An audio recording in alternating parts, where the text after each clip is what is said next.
नमस्कार एस्पिरंट्स. तर स्वागत आहे आपल्या सीरीजमध्ये या. जर तुम्ही ट्रेंडचा व्हिडिओ पाहिला नसेल, तर इथं आय लिंक आहे, इथं पाहू शकता तुम्ही. कारण की आपली जी ट्रेंड चालली आहे ना, ते आता आपण आय गेस दुसऱ्या का तिसऱ्या व्हिडिओमध्ये आलो आहेत आपण आता. तर ते ट्रेंड समजणं गरजेचं आहे, कारण की तुम्हाला नाही कळणार की आपण कसं चाललोय. ठीक आहे. तो व्हिडिओ पहा. जर पाहिला असेल, तर सुरुवात करूया आपण व्हिडिओपासून. तर हा जो व्हिडिओ असेल खूप स्पेशल असणार आहे हा व्हिडिओ. यामध्ये मी खूप काही एलिमेंट्स टाकलेत. तुम्हाला जे पद्म अवॉर्ड्स आहेत हे हा व्हिडिओ पाहिल्यानंतर तुम्हाला दुसरे कुठे जायची गरजच नाहीये. म्हणजे दुसरा व्हिडिओ पाहायचीच गरज नाही. याचीच नोट्स बनवा किंवा स्क्रीनशॉट काढा कसंही चालेल. तर या व्हिडिओमध्ये आपण पाहणार आहोत सगळ्यात पहिले टाइप्स किती आहेत पद्मा अवॉर्ड्सच्या. 3 टाइप्स आहेत तुम्हाला माहितीच असतील. त्यानंतर त्यांचा क्रायटेरिया काय असतो? कुठल्या बेसिसवर त्यांना दिलं जातं? कोण-कोण एलिजिबल असतं? ठीक आहे. थर्ड इम्पोर्टंट जे 2025 मध्ये टोटल नंबर किती आहेत अवॉर्डीज?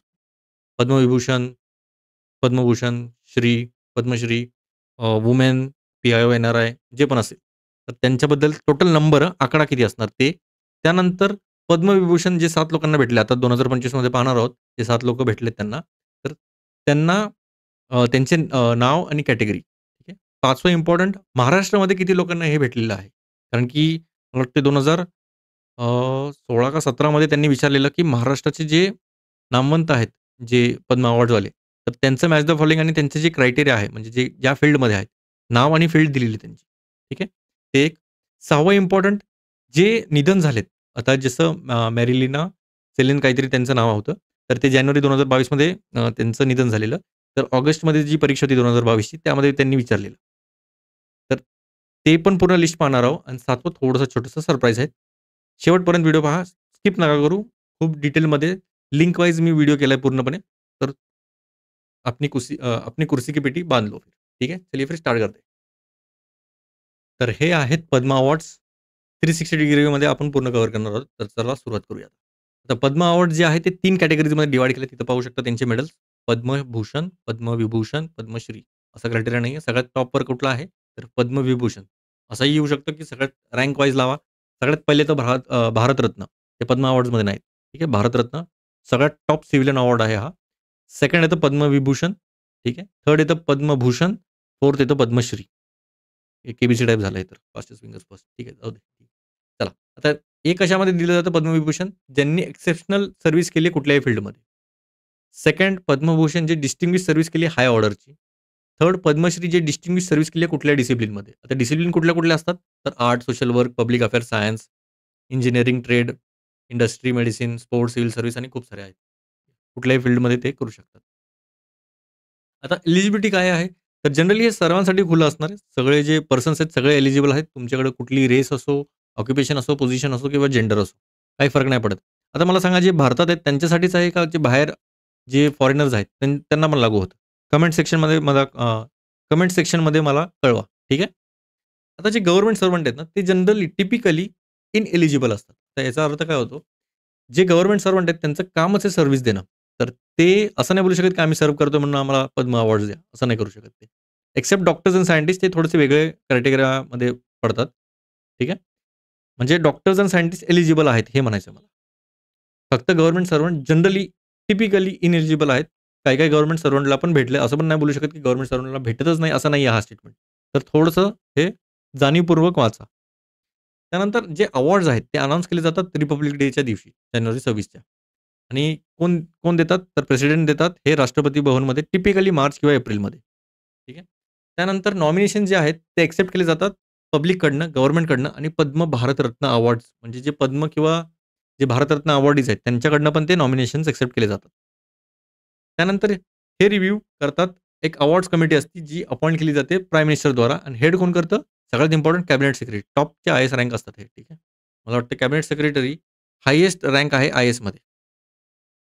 तर ते हेड करतात ही कमिटी आणि जनरली तर पोस्टह्युमसली नाही देत. म्हणजे काय? मरणोत्तर तर जनरली देत नाहीत, पण एक्सेप्शन्स आहेत यामध्ये. डिझर्व्हिंग केसेसला तुम्ही देऊ शकता. म्हणजे इन शॉर्ट देऊ शकतात पोस्टह्युमसली. नॉर्मली देत नाहीत, पण जर एकदम एक्सेप्शनली तुमचं काम असेल तर देऊ शकतात. आता रिसेमेंटला काय-काय भेटतं, तर एक सनद भेटतं म्हणजे सर्टिफिकेट, एक मेडल भेटतं आणि अवॉर्ड जे आहे जनरली हॉनररी आहे. टायटल किंवा सफिक्स म्हणून वापरायचं नाही. तुमच्या नावापुढे किंवा मागे नाही लावू शकत तुम्ही हे. कुठेही नाही, बाहेर दाखवू शकत नाही. जसे जे कॉमेडियन आहेत साउथमधले फेमस कॉमेडियन ब्रह्मानंद. ठीक आहे. त्यांनी तसं लावलेलं. तर त्यांनी आय गेस पद्मश्री का भूषण भेटलेलं त्यांना. तर त्यांनी असं नावापुढे त्यांनी लावलं आणि ते गव्हर्नमेंटला दिसलं. त्यांनी परत त्या जो पण अवॉर्ड होता ते परत घेतलं त्यांनी. त्यांना दिलं नाही मग. तर हे खूप जास्त शो ऑफ करायची गरज नाहीये तुम्हाला. तुम्ही करताय चांगली गोष्ट. तर हे यांचा अर्थ आहे. आता पद्म अवॉर्ड 2025 मध्ये बाय नंबर्स आपण पाहणार आहोत. Total awards 139. आता बघा हे का ठेवलं मी? प्रत्येक स्लाईडच्या मागे काही ना काहीतरी कारण आहे. अशी स्लाईड नाही ठेवणार मी. कुठलीही इन्फॉर्मेशन अशी वाया नाही किंवा टाकायची म्हणून टाकली नाहीये. मागच्या 10 वर्षाचं मी पूर्ण करंटचं ट्रेंड एनालिसिस पाहिलं, की पद्म कॅटेगरीमध्ये कुठल्या प्रकारे प्रश्न विचारलेत. त्या पूर्ण प्रकारे प्लस आपण काय थोडंसं इनपुट अजून किती एक्स्ट्रा इन्फॉर्मेशन देऊ शकतो ते पाहून मी हा पूर्ण व्हिडिओ बनवलाय.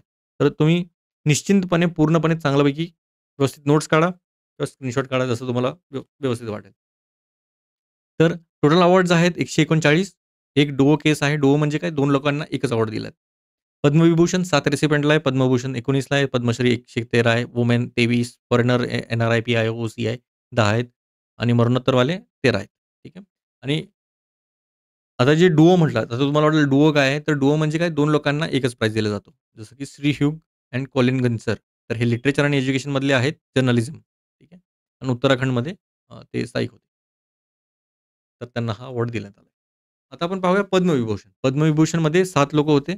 तर त्यांची फील्ड आणि नाव बघूया. आता श्री दुव्वूर, श्री तर नाही लावणार ते. दुव्वूर नागेश्वर रेड्डी असा येईल प्रश्न आणि मेडिसिन किंवा मॅच द फॉलोइंग येऊ शकतं किंवा स्टेटचे चान्सेस कमी आहेत, स्टेट किंवा कंट्री. पण मेजरली तर फील्डच विचारतील. तर रेड्डी, डॉक्टर रेड्डी माहिती असेल तुम्हाला. डॉक्टर रेड्डीचं फेमस क्लिनिक वगैरे काही ना काहीतरी नाव आठवण असेल.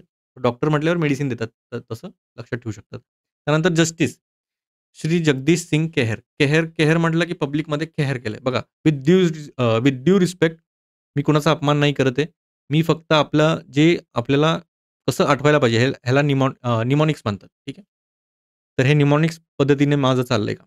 म्हणजे तुमच्या लक्षात जास्तीत जास्त काळ राहावं. आता 1च महिना राहिलाय. ऑलमोस्ट 1 महिना राहिला. ठीक आहे. 28लाच आहे. आता काहीतरी 26-27च आहे. ठीक आहे. त्यानंतर कुमुदिनी रजनीकांत लखेत. ते वाले रजनीकांत नाहीयेत. ठीक आहे. असं येऊ शकतात कुमुदिनी लाखियाच देतील, रजनीकांत नाही देणार. रजनीकांत म्हटलं की तुम्ही आर्ट मानणार. ठीक आहे. तर ते रजनीकांत नाही टाकणार. कुमुदिनी लाखिया लाख आहेत ते म्हणजे लखपती असणार. तर लखपती कोण असतात? आर्टिस्ट असतात. असं करू शकतात. त्यानंतर लक्ष्मीनारायण सुब्रमण्यम आर्टमध्ये आहेत. काही ना काहीतरी आता जुगाड लावून तुम्ही करा आता ठीक आहे. एक आयडिया देऊन दिली तुम्हाला. त्यानंतर Vasudevan Nair, literature and education. Osamu Suzuki हे कोण आहेत मला कमेंट सेक्शनमध्ये कळवा. ट्रेड एंड इंडस्ट्री आणि हे बघा. ठीक है. जो तुम सोच रहे हो वही है. Sharda Sinha art Bihar.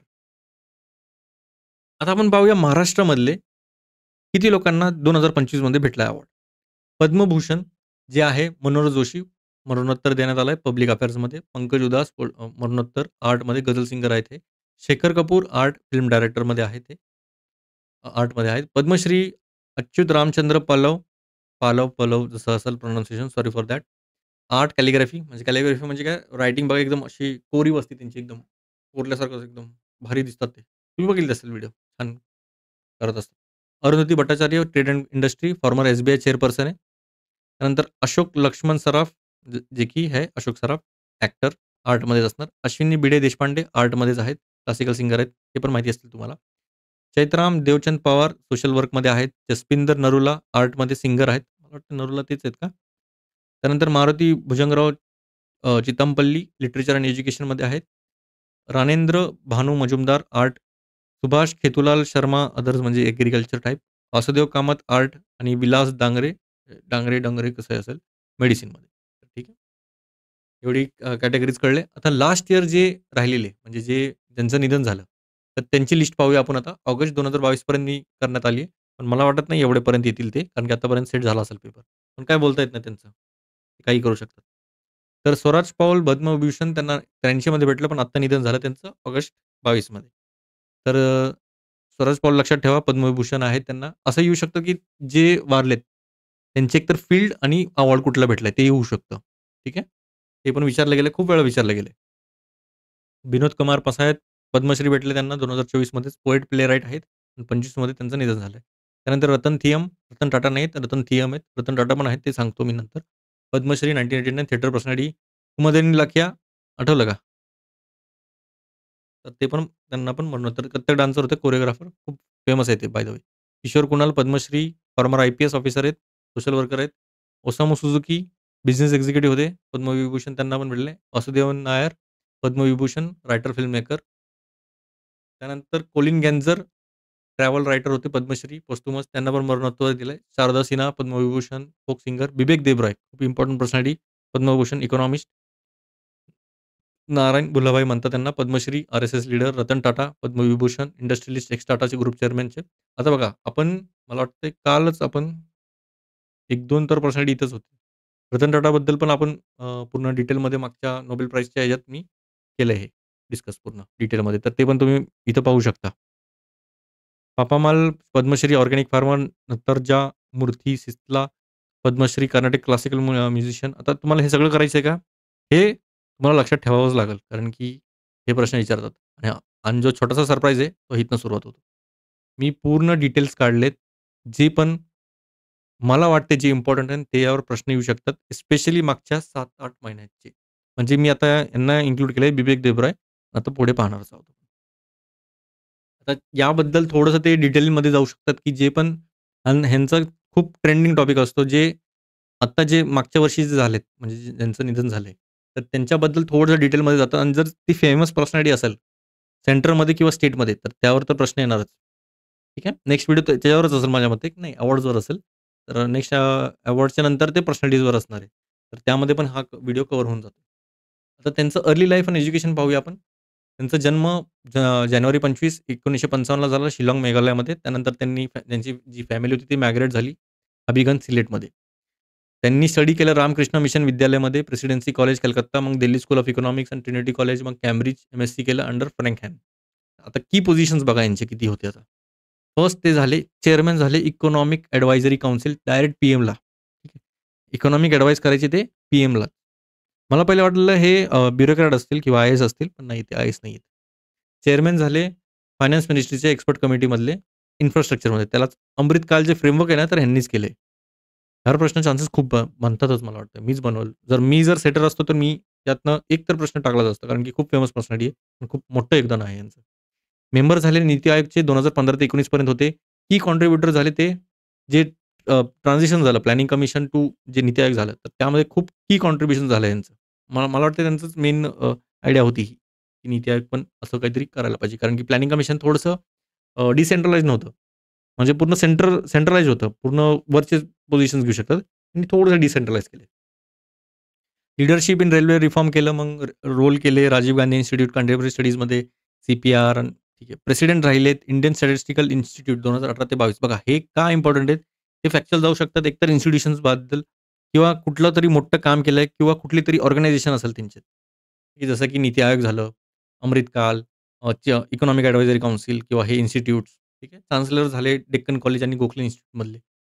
Leading professor multiple academic इन्स्टिट्यूशन्समध्ये ते ॲडवाईस वगैरे मेंटर करायचे. आता त्यांचं मेजर कॉन्ट्रिब्युशन जर पाहायला गेलं, तर पॉलिसी वर्कमध्ये त्यांचं स्पेशली इकॉनॉमिक लिबरलायझेशन केलंय, इन्फ्रास्ट्रक्चर रिफॉर्म केले, सोशल सेक्टर मॉडर्नायझेशन केलंय, game theory, poverty research, law reforms, Indology. म्हणजे जे पण सेक्टर्स आहेत आपल्या भारतात, ज्यांची गरज आहे, तर त्याबद्दल त्यांनी फुल डिटेलमध्ये केलंय. त्यानंतर त्यांनी ट्रान्सलेट केलं जे महाभारत आहेत 10 व्हॉल्यूम, रामायण, हरिवंश, वेदास आणि 6 पुराण. ठीक आहे. आणि हे सेकंड इंडियन आहेत. अ, मनमथानाथ दत्त नंतर त्यांनी दोन्ही एपिक्स केलेत. ठीक आहे. हे पण खूप इम्पोर्टंट आहे. जे अंडरलाईन केले ते खूप इम्पोर्टंट आहे. ऑथर्ड अँड एडिटेड ओव्हर 100 बुक्सपेक्षा पण त्यांनी ऑथर केले आणि एडिट केलेत. पॉलिसी रिपोर्ट, कॉलम केलेत इकॉनॉमिक्समध्ये, संस्कृत क्लासिक्स केले, लॉ केले, कल्चर, इव्हन जे फाउंटन पेन्स आहेत, ते पण त्यांचं इंक इन इंडिया. आता हे मला कमेंट सेक्शनमध्ये कळवा, की इंक इन इंडिया म्हणजे काय? त्यानंतर त्यांनी हिस्ट्री किंवा कल्चर शो पण ठेवला, इतिहास हा. सनसद टीव्हीवर आहे, तुम्ही पाहू शकता. त्यांनी एन्शियंट इंडियन नॉलेज ॲक्सेसिबल केले पब्लिकसाठी. जे पण आपलं एन्शियंट इंडियन नॉलेज आहे, ते बेस्ट आहे. जे एन्शियंट हिस्ट्री त्यांना जे बोरिंग वाटतं, तर इथं तुम्ही पाहू शकता. त्यानंतर अवॉर्ड्स अँड ऑनर्स बघा त्यांची लिस्टच आहे. ॲक्चुअली खूप लिस्ट मोठी आहे. Padmashri, Padmavibhushan, highest civilian awards आहेत हे पब्लिक सर्व्हिससाठी, इकॉनॉमिक थॉटसाठी. त्यानंतर लाईफटाईम अचीव्हमेंट अवॉर्ड भेटले जसे यूएस इंडिया बिझनेस समिटमध्ये, Australia India chamber of commerce, Shri Ramakrishna Gopal Bhandarkar memorial award, insolvency law academy emeritus fellowship, several honorary doctoral degrees. हे तर पहिले होते. आता दुसरे पाहूया. वासुदेवन नायर. थोडंसं फॅक्च्युअल असेल, मजा नाही येणार. पण जिथं मजा येत नाही, जिथं तुम्हाला कष्ट वाटतात तिथनंच प्रश्न येणार. ठीक आहे. हे सोपा जॉब नाहीच आहे. तसंही तुम्ही ज्या फील्डमध्ये जाणार आहेत, तर एवढंही काय बसल्या-बसल्या सगळं ते तुम्हाला येणार नाही. अर्ली लाईफ पाहूया आता. हे जास्त आता मी वाचत नाही. कारण की त्यामध्ये एवढं जे मला इम्पोर्टंट वाटतं ते आपण डिस्कस करू आता. ठीक आहे. नालिकेट्टू, लेगसी म्हणजे त्यांचे मेजर नॉवेल्स आहे. ह्यावर प्रश्न येऊ शकतात. त्यांनी केरला साहित्य अकॅडमी अवॉर्ड जिंकला यावर. नालुकेट्टू, मग मंजू, कालम, असरविथू, रंधम ठीक आहे आता प्रोनन्सिएशन डेंजर आहे. Mahavrat from Bhimsen. Early prize best short story हे मोठं नाव आहे. ॲट द एज ऑफ 20 मध्ये आणि 20व्या वर्षी त्यांना हे बेस्ट शॉर्ट स्टोरीचा प्राइज भेटला New York Herald Tribune world short story कॉम्पिटिशनमध्ये. थीम होती त्यांची ट्रेडिशनल केरला फॅमिली स्ट्रक्चर आणि ह्युमन इमोशन्स आणि रूरल केरला लाईफ. त्यानंतर एक फिल्म आणि स्क्रीन रायटिंग करिअरमध्ये तुम्ही बघू शकता 54 स्क्रीन प्ले, मग वेगवेगळे नॅशनल फिल्म अवॉर्ड्स भेटलेत बेस्ट स्क्रीन प्लेसाठी. एवढे नाव आहेत. प्रश्न येण्याचे चान्सेस आहेत तर बघा इथं. अवॉर्ड्स आणि ऑनर्समध्ये. ज्ञानपीठ अवॉर्ड आहे. यावर पण प्रश्न विचारला आहे एम-पी-एस-सीनं. इंडियाचा हायेस्ट लिटररी अवॉर्ड आहे हा. Overall contribution Malayalam लिटरेचरमध्ये.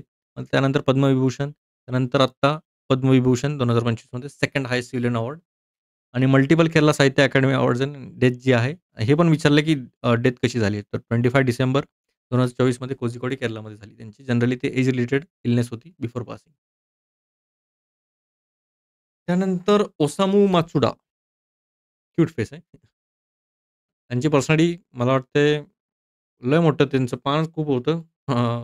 हे एक्स्ट्रॅक्ट करायला थोडासा वेळ लागला यामध्ये. कारण की यांचे कॉन्ट्रिब्युशन खूप सारे आहेत.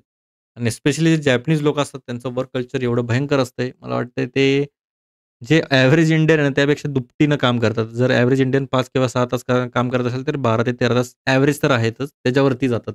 कधी-कधी 24-24 तास पण काम करतात.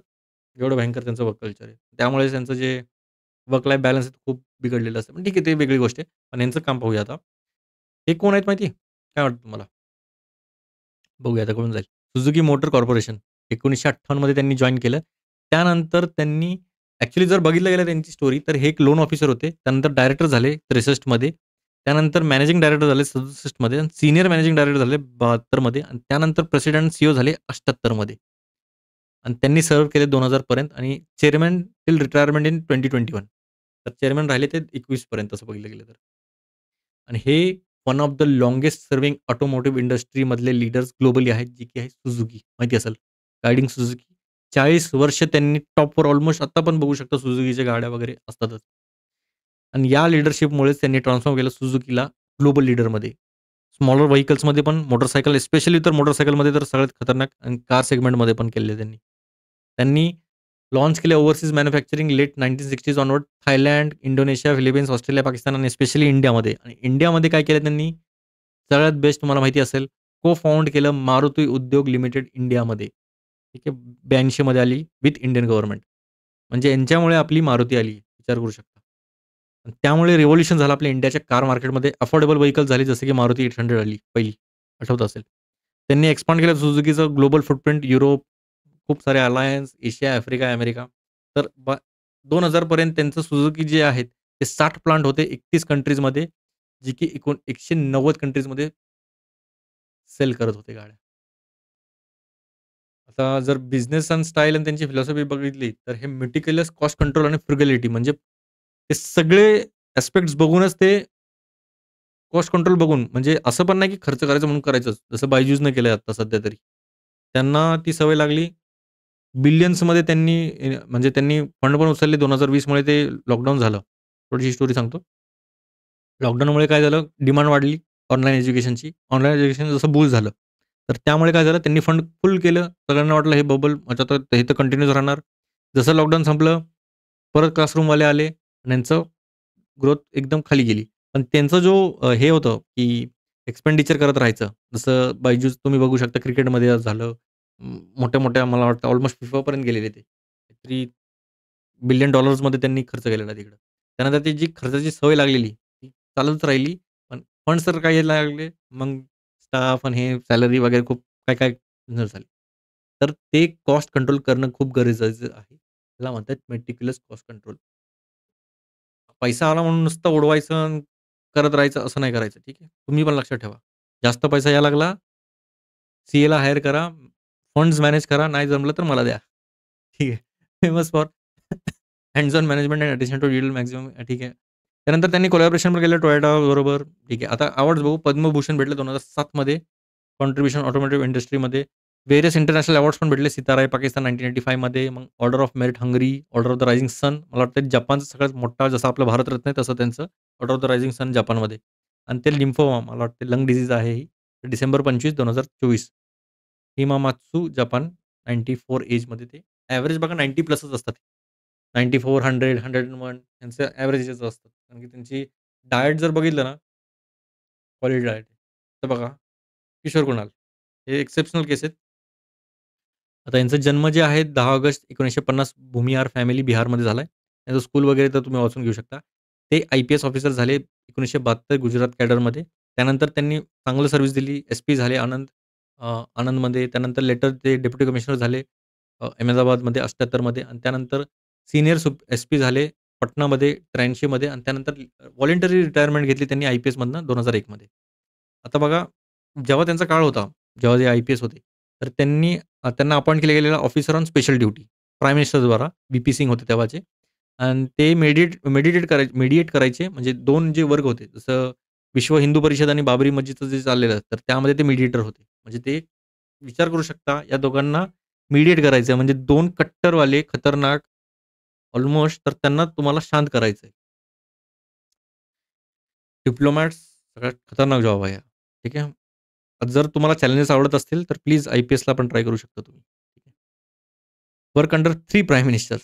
3 प्राईम मिनिस्टर असाही प्रश्न येऊ शकतो, की यांच्या काळात त्यांनी 3 प्राईम मिनिस्टर्सला सर्व्ह केलं, जसं व्ही-पी सिंग, चंद्रशेखर आणि पी-व्ही नरसिंहराव. त्यानंतर त्यांनी ऑथर केलं, अयोध्या रिव्हिजिट केली 2016 मध्ये, अॅनलाईज केलं एव्हिडन्स, अयोध्या डिस्प्यूटबद्दल, एव्हिडन्स सबमिट केले सुप्रीम कोर्टला. क्रेडिट भेटलं त्यांना, की तुम्ही ब्रीच केलं निगोशिएशनला फॉरवर्ड दिलं हिस्टॉरिकल व्हेरिफिकेशनसाठी. खूप खूप खतरनाक काम होतं हे. त्यानंतर त्यांचं सोशल वर्क आणि रिलिजियस कॉन्ट्रिब्युशन पाहूया. सेक्रेटरी राहिलेत ते महावीर टेम्पल ट्रस्टचे पटनामध्ये. इन्स्ट्रुमेंटल रिव्होल्यूशन त्यांनी महावीर मंदिर ट्रस्ट इनिशिएटिव्ह लीड केलं. स्टार्टेड केलं त्यांनी महावीर कॅन्सर इन्स्टिट्यूट. 8 वेगवेगळे हॉस्पिटल्स इन्क्लुडिंग त्यात हेल्थकेअर पुअरसाठी पण. त्यांनी ज्ञान निकेतन स्कूल पटनामध्ये फाउंड केली. ॲडव्होकेट केलं, अचीव्ह केलं अपॉइंटमेंट. बघा एक्सेप्शनल सर्व्हिस ह्याला म्हणतात. एकाच फील्डला नाहीये ते. बघू शकता प्रत्येक सेक्टरमध्ये त्यांनी काम केलंय. एक तर रिलिजन तर आहेच, प्लस एज्युकेशन. मग दलित प्रीस्ट बिहार टेम्पलसाठी, कास्ट बॅरियर ब्रेक करण्यासाठी दलितला पण त्यांनी हे केलं, प्रोत्साहन दिलं. त्यानंतर त्यांनी मुंडेश्वरी भवानी मंदिर पिल्ग्रिमेज सेंटर, हिस्टॉरिकल अवेअरनेस वाढवण्यासाठी त्यांनी हे उघडलं. त्यानंतर spearhead plans, Virat Ramayan temple, aiming to build a bigger temple than कंबोडियाचं अंकरवट. म्हणजे जे कंबोडियाचे जे अंकरवट आहे, सगळ्यात मला वाटतं बिगेस्ट टेम्पल आहे पूर्ण वर्ल्डमध्ये. कंबोडियाचं अंकरवट मला वाटलं तर हे बघा, Google इमेजेस बघा. क्वालिटी आहे. कसलं मोठं टेम्पल आहे. ॲक्चुअली इंडियन इन्फ्लुएन्सच आहे त्यावरती पण. त्यानंतर त्यांनी राम रसोई हे लक्षात ठेवा. 10,000 पिल्ग्रिम्स डेली यायचे अयोध्यामध्ये विथआऊट एक्सेप्टिंग डोनेशन्स. त्यांनी एकही रुपये डोनेशन नाही घेतलं. पण डेली ते 10,000 पिल्ग्रिम्सला फीड करायचे. आणि अवॉर्ड जर बघितले तर आता दिलाय पद्मश्री 2025 मध्ये civil service for his contribution. आता या एवढं सारं कॉन्ट्रिब्युशनसाठी त्यांनी दिल्यात आलाय. भगवान महावीर अवॉर्ड दिलात 2008 मध्ये कम्युनिटी अँड सोशल सर्व्हिससाठी. आणि जी डेथ होती ती 29 डिसेंबर 2024 मध्ये कार्डियाक अरेस्टमुळे झाली. महावीर वत्सालय हॉस्पिटल पटनामध्ये. 74 एज. क्लिअर? सर्व्हिस करायची तर अशी करा. जर तुम्हाला इन शॉर्ट पैसा सोडून जर कमवायचं असेल तर. काही कमवायचं असेल तर इज्जत कमवा ही. ही इज्जत मला नाही वाटत कधीही संपेल. ही लेगसीच राहील पूर्ण. त्यानंतर कुमादिनी लाखिया या कथ्थक डान्सर्स आहेत. कोरिओग्राफर पण आहेत, डान्सर पण आहेत, कंटेम्पररी कथ्थक डान्सर पण आहेत. खूप सारे आहेत तुम्ही बघू शकता आता. तर त्यांनी training in Kathak under various gurus Bikaner आता वेगवेगळे गुरुजच्या अंडर त्यांनी ट्रेनिंग घेतली. स्कूल केलं लाहोर आणि स्टडी केलं कॉलेज अलाहाबादमध्ये. करिअरचं बघितलं गेलं तर कंटेम्पररी कथ्थक डान्स क्रेडिट दिलं जातं transforming solo performance into group choreography starting in the 1960s. अजून एक खूप इम्पोर्टंट येईलच तुम्हाला कळून जाईल. त्यांनी फाउंड केलं कदम स्कूल ऑफ डान्स आणि म्युझिक इन अहमदाबाद 1967 मध्ये प्रमोट केलं इंडियन डान्स आणि म्युझिकसाठी आणि यांना मानलं जातं इनोव्हेटिव्ह कोरिओग्राफी. त्यांनी इंटिग्रेट केलं कंटेम्पररी जे स्टोरी लाईन्स आहेत ते कथ्थकमध्ये त्यात टाकलं त्यांनी. म्हणजे जे कंटेम्पररी आत्ताचे जे डान्सिंग स्टाईल आहे त्याला कथ्थकमध्ये मिक्स करून एक वेगळीच इनोव्हेटिव्ह कोरिओग्राफी केली. त्यांनी कोलॅबोरेट केलं Ram Gopal early in career to bring dance to western audiences. त्यानंतर सगळ्यात इम्पोर्टंट उमराव जान माहिती असेल 1981 ची मूव्ही आहे त्यामध्ये कोरिओग्राफ केलं ते. फेमस कोरिओग्राफर्स जसं की धापकर, युगल, आता आता किम, भजन, होरी खूप सारे आहेत. म्हणजे कोरिओग्राफी फेमस जे कोरिओग्राफर आहेत, आपल्याला नावं पण माहीत नाहीत तेवढे फेमस आहेत ते. पर्सनल लाईफ ठीक आहे, पर्सनल लाईफ एवढं नाही विचारणार. अवॉर्ड्स आणि ऑनर्स खूप इम्पोर्टंट आहेत. पद्मश्री 87 मध्ये, पद्मविभूषण 2010 मध्ये, पद्मविभूषण 2025 मध्ये, संगीत नाटक अकादमी 82, कालिदास सन्मान 2002-3, संगीत नाटक अकादमी टागोर रत्न 2011 आणि बाकी मेजर जे आहेत अवॉर्ड्स ते खूप बारकाईने तुमच्या लक्ष असायला पाहिजे. वारंवार ह्याला रिवाईज करा. मला वाटते कमीत कमी जेवढ्या वेळा करा तेवढं कमीच आहे, कारण की विसरणारच आहे आपण. आपल्याला बघा रिकॉग्नाइज करायचं आहे. हे पाठ नाही करायचं आपल्याला. आता तुम्ही एकदा हा व्हिडिओ पाहिला. त्यानंतर 7 दिवसांनी परत हा व्हिडिओ पहा किंवा नोट्स बनवा. जे तुम्हाला आठवत नाही, जसं मी अंडरलाईन केलं, ते आठवायचा प्रयत्न करा बस. त्याला वारंवार करा. एक 10 वेळा प्रॅक्टिस करा. ह्याच्यावर प्रश्न येणार 100% येणार. रतन थियम त्यांच्याबद्दल बघूया. हे पायनियर आहेत थिएटर ऑफ रूट्स मूव्हमेंट. आता यामध्ये पोस्ट इंडिपेंडन्स इनिशिएटिव्ह घेण्यात आलेला. कारण की जे इंडिजिनस इंडियन थिएटर ट्रेडिशन आहे आणि जे मॉडर्न फॉर्म आहे, तर त्यांना फ्यूज केलं. की त्यांना असं म्हणायचं होतं, की जे रूट्स आहेत आपले, तर ते असायला पाहिजे. तर त्यासाठी त्यांनी ही मूव्हमेंट केलेली. तर हे थिएटर ऑफ रूट्स लक्षात ठेवा. त्यानंतर त्यांनी फाउंड केलं कोरस रेपर्टॉरी थिएटर इम्फालमध्ये 1976 मध्ये. जे हब झालं एक्सपेरिमेंटली आणि सोशली कॉन्शियस थिएटरसाठी. आणि त्यांनी अमॅल्गमेटिंग ट्रेडिशनल मणिपुरी परफॉर्मन्स केलं. आता बघा मणिपुरी जे स्टाईल आहे ना, ते विथ कंटेम्पररी थिएटर त्यांनी एक युनिक थिएट्रिकल लँग्वेजेस केली त्यांनी. त्यांचे प्लेज आहेत वेगवेगळे जसं उरुभंगम, कर्णभरम, चक्रव्यूह, ऋतुसंहार, उत्तर प्रियदर्शी आणि अल्सो नोन ॲज थियम नेमाई. ठीक आहे. थियम नेमाई त्यांचा किंवा अँड ओजा टीचर इन मेती लँग्वेज म्हणजे टीचर म्हटलं जातं त्यांना. हे जे नाव आहेत हे मेती लँग्वेजमध्ये आहेत. त्याला इन शॉर्ट मीनिंग आहे टीचर. त्यानंतर त्यांचं पोझिशन आणि अवॉर्ड्स पाहूया. First graduate from Manipur of the national school of drama. सगळ्यात पहिले ग्रॅज्युएट झाले मणिपूरमधनं, जे नॅशनल स्कूल ऑफ ड्रामामध्ये 74 मध्ये आले. त्यानंतर त्यांनी एन-एस-डी म्हणजे नॅशनल स्कूल ऑफ ड्रामाचे चेअरपर्सन राहिले. हे खूप इम्पोर्टंट आहे. 2013 ते 17 पर्यंत. त्यानंतर डायरेक्टर झाले 87 ते 89 पर्यंत. त्यानंतर व्हाईस चेअरमन झाले संगीत नाटक अकॅडमीचे आणि अवॉर्ड्स त्यांच्याकडे संगीत नाटक अकॅडमी अवॉर्ड डायरेक्शनसाठी 1987 मध्ये भेटलं. पद्मश्री भेटला 1989. संगीत नाटक academy fellowship 2012. Honorary doctor literate from Assam university आणि पर्सनल आणि लेगसी बघितलं गेलं तर पास्ट आहे 23 जुलै 2025 ॲट द एज ऑफ 77. ठीक आहे. त्यानंतर श्री विनोद कुमार पसायत 3 डिसेंबर 35 मध्ये ओडिसाचे आहेत हे. इंट्रोड्यूस केलं त्यांनी ड्रामा 10व्या वर्षी रामजी ड्रामा पार्टी सपोर्ट केलं. बोलोंगीर रॉयल फॅमिली ठीक आहे. लिटररी कॉन्ट्रिब्युशन जर पाहायला गेलं तर फेमस वर्क्स केलेत त्यांनी. आयकॉनिक प्ले मुई नई आता ते वेगवेगळे त्यांचं नाव आहे.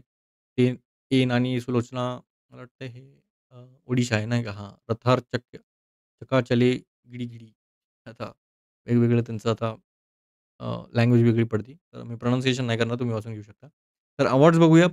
पद्मश्री भेटले 2024 मध्ये contribution to literature and arts. Sarala Puraskar 2008, Odisha साहित्य अकादमी पुरस्कार 2010, शारदा प्रसन्न समान 2019 आणि खूप सारे. त्यानंतर डेथ त्यांची पास्ट अवे 20 ऑगस्ट 2025 90व्या वर्षी झाले त्यांचं निधन. क्लिअर? आता येतात स्वराज पौल, बॅरन पौल. आता हे 2 व्यक्ती नाहीत, एकच व्यक्ती आहे. त्यांचं नाव आहे. बघू आता ते कसं आहे. तर बॉर्न झालेत 1931 मध्ये जलंधर, पंजाब. त्यानंतर स्कूलिंग वगैरे बघू शकता. बिझनेस करियर ते रिटर्न झाले इंडियामध्ये after MIT to join family business, Apeejay group. ठीक आहे. त्यानंतर ते मूव्ह झाले यूकेमध्ये. डॉटर ठीक आहे वगैरे, कॅप्रो. मला वाटतं जरा अंडरलाईन नाही करायचं विसरलो मी. पण ठीक आहे. बिझनेस करियर ठीक-ठाक आहे. अवॉर्ड्स बघूया आता. अवॉर्ड्स पण आहेत. अवॉर्ड्स बघू मग हे वरती बघू. Awarded Padmabhushan government of India 1983 honorary degrees आहेत मल्टिपल युनिव्हर्सिटीजमधनं आणि रिकॉग्नाइज्ड रिमार्केबल सक्सेस इंडस्ट्री वगैरे. त्यानंतर appointed labour life Melbourne, deputy speaker house of lords. आता हे इम्पोर्टंट आहे.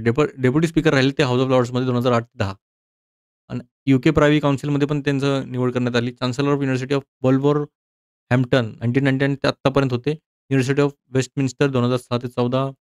ठीक आहे. तर एक गोष्ट लक्षात ठेवा. आता एवढे आपण नावं वाचली. बघा, त्यांनी काही एवढा काय पैसा कमवलाय म्हणून त्यांचं नाव होतं का? तर नाहीये. म्हणून त्यांचे जे जे गोल होते ते खूप हाय ठेवले. तुम्ही पण गोल हाय ठेवा. जे पण असतील, जे पण किती पण अशक्य गोल असेल, जेवढं अशक्य गोल आहे तेवढं चांगलं राहतं. जर गोल ते अशक्य नाही तर ते गोलच नाही किंवा तुमचं ते ड्रीमच नाही. ते ड्रीम नसतंय मग. ठीक आहे. तुमच्या तुम्ही तुमच्यावर विश्वास ठेवा. तुमच्या पॉवरमध्ये तुम्ही ओव्हरकम करू शकता. कुठलाही चॅलेंज पर्सिस्ट करू करू शकता. Relentlessly. Persistence is the key या फील्डमध्ये एस्पेशली एम-पी-एस-सी किंवा यू-पी-एस-सी जर करत असाल तुम्ही. पर्सिस्टन्स हा पूर्ण गेम असणार आहे तुमचा. मॅरेथॉन आहे. आरामशीर आजचा दिवस अभ्यास नाही झाला, काही प्रॉब्लेम नाही. उद्या करा. उद्याचा आजचा राग उद्या नाही काढायचा. कन्सिस्टंट ठेवा. 6 ते 7 तास जे पण असेल कन्सिस्टंट ठेवा. Success follows those who never give up. ठीक आहे. Dream boldly, work hard and create a life you are proud of. तुम्हाला स्वतःचा अभिमान असायला पाहिजे. बाकी कोणी करो ना करो, आई-वडील देतात ते वेगळं काहीतरी तर ते रिलेटिव्हज वेगळं म्हणतात ते गर्लफ्रेंड, बॉयफ्रेंड जे पण असेल ते आपल्याला नाव ठेवतात. त्याचं चिंता करायची गरज नाहीये. ठीक आहे. टेलिग्राम चॅनल आहे. यामध्ये तुम्हाला जर पी-डी-एफ पाहिजे असेल तर ते पण भेटून जाईल. ठीक आहे. चला मग भेटूया. उम्मीद है आपको ये पसंद आया रहेगा लेक्चर. चला मग जय महाराष्ट्र, जय हिंद.